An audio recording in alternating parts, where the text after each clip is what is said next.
Hola, esto es Pan para el Camino. Te cuento una historia.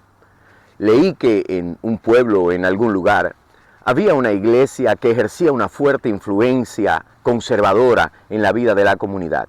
Algunos de sus más prominentes líderes y hombres de negocios formaban parte de la membresía de la iglesia.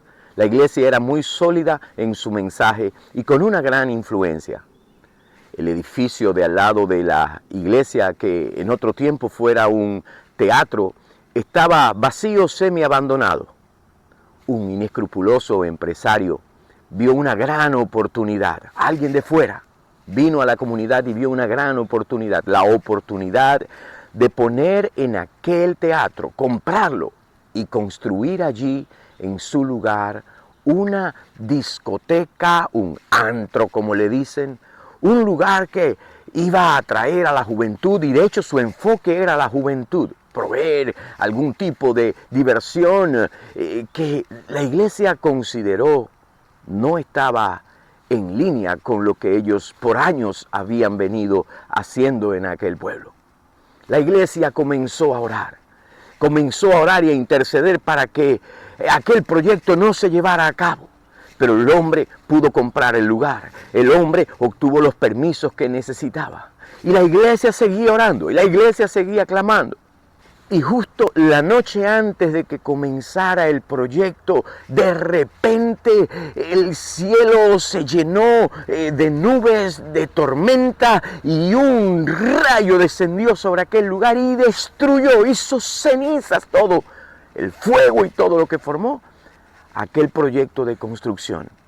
El empresario, cuando vio la situación, al otro día comenzó el proceso para llevar a la corte a la iglesia y acusarla de que por culpa de ellos su proyecto no se había llevado a cabo, que la iglesia era responsable. El argumento, que la iglesia había orado para que Dios interviniera y que él entendía que Dios había intervenido y había destruido el proyecto. La iglesia se defendió y dijo: esto no es culpa nuestra, no es nuestra culpa, no tenemos nada que ver con esto.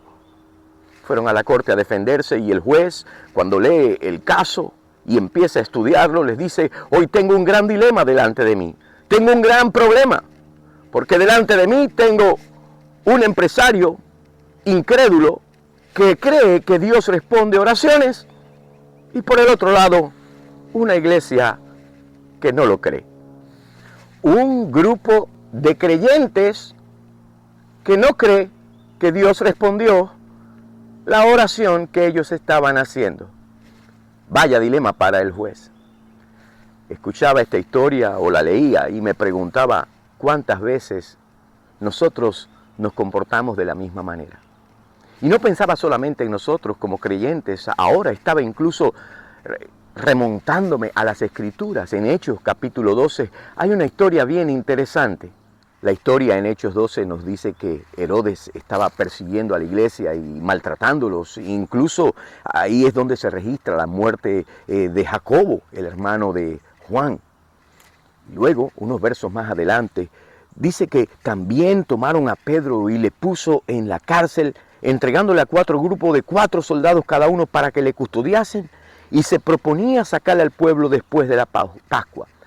Y dice que así Pedro estaba en la cárcel, estaba custodiado en la cárcel, pero dice, pero la iglesia hacía sin cesar oración a Dios por él. La iglesia estaba intercediendo por Pedro. La iglesia estaba intercediendo sin cesar. La iglesia estaba intercediendo fervientemente. Pero la pregunta es si la iglesia estaba esperando la respuesta de Dios, si la iglesia estaba esperando lo mejor de Dios. ¿Por qué la pregunta?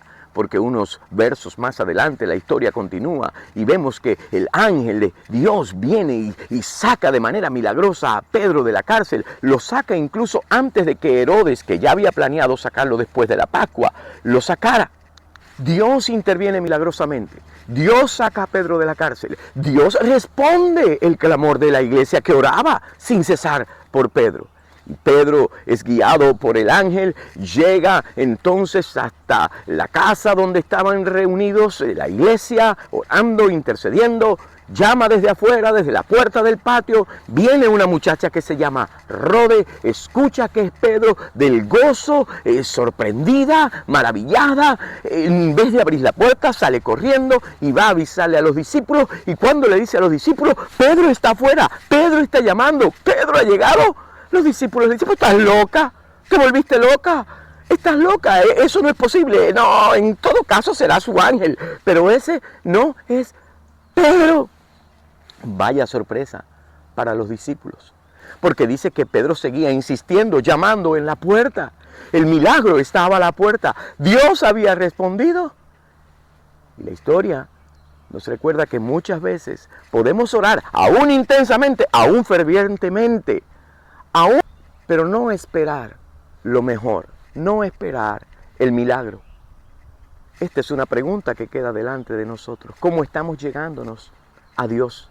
Cuando oramos, ¿cómo estamos orando? Estamos orando confiando en que Dios va a responder. Estamos dejando nuestra carga delante de Dios de manera que podemos confiar plenamente, que podemos decir con plena confianza, Señor, tú estás a cargo de esto y tú vas a responder.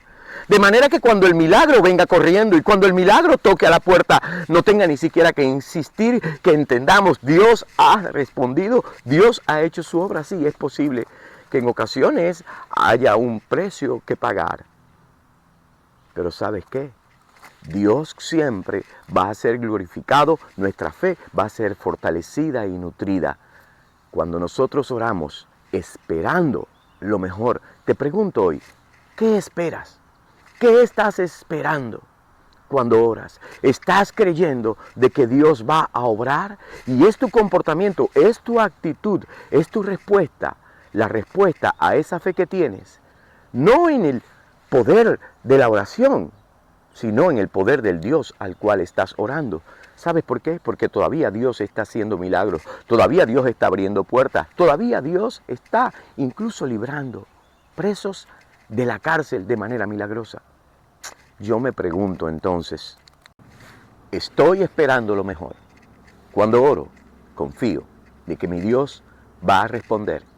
Y que ya sea que responda a través de un relámpago o responda a través de un ángel abriendo una puerta.